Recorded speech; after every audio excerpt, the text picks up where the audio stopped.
Hi, I am Murilo. I'm a postdoctoral fellow at the DOHaD lab at the University of Alberta, and I will present my study called Prenatal Hypoxia Increases Thromboxane-Induced Vasoconstriction in Mesenteric Arteries in only female adult offspring that is prevented by placental antioxidant treatment.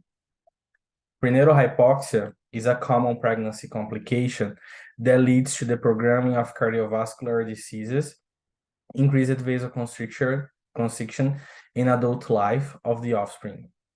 It's also linked to mitochondrial oxidative stress, and a placenta-target mitochondrial antioxidant treatment, NMITQ, has been developed, and it shows to improve cardiovascular outcomes in the adult offspring. Prenatal hypoxia leads to the increased vasoconstriction to thromboxane, a potent vasoconstrictor in male offspring, but its effect in female offspring is unknown. Nitroxide is a potent vasodilator and can modulate vasoconstriction, but it's not known if the NMITQ maternal treatment can reduces the vasoconstrictor responses in offspring exposed to prenatal hypoxia, and whether if nitroxide can modulate these responses, and whether if there are any sex differences. So we hypothesize that the exposure to prenatal hypoxia increases vasoconstriction in mesenteric arteries of the adult offspring by decreasing nitroxide modulation, which is improved by the NMITQ maternal treatment. Using a pre-established model of prenatal hypoxia, pregnant Pregdola rats were injected or not with NMITQ and then set or not in a hypoxia chamber during 6 days. At birth, and litter was reduced, and the adult offspring was kept up to 4 months of age. And then we performed experiments of wire myograph and immunofluorescence in mesenteric arteries. So we first saw that prenatal hypoxia increases the vasoconstriction in female exposed to prenatal hypoxia, which is decreased by the NMITQ maternal treatment. And no effect was observed either by prenatal hypoxia or NMITQ treatment in the male adult offspring.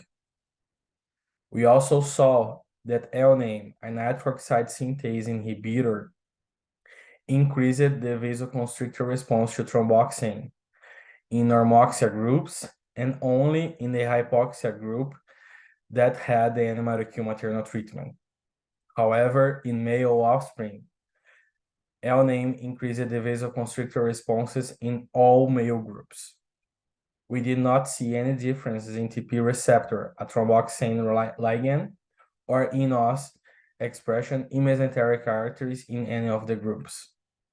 So, only in female, prenatal hypoxia increased the thromboxane A2 responsiveness in mesenteric resistant arteries, which was reduced by NMITQ maternal treatment. LNAME increased the U46619 responses in all groups, except for female hypoxia saline group. Mesenteric artery TP expression and eNOS expression were not different between the groups.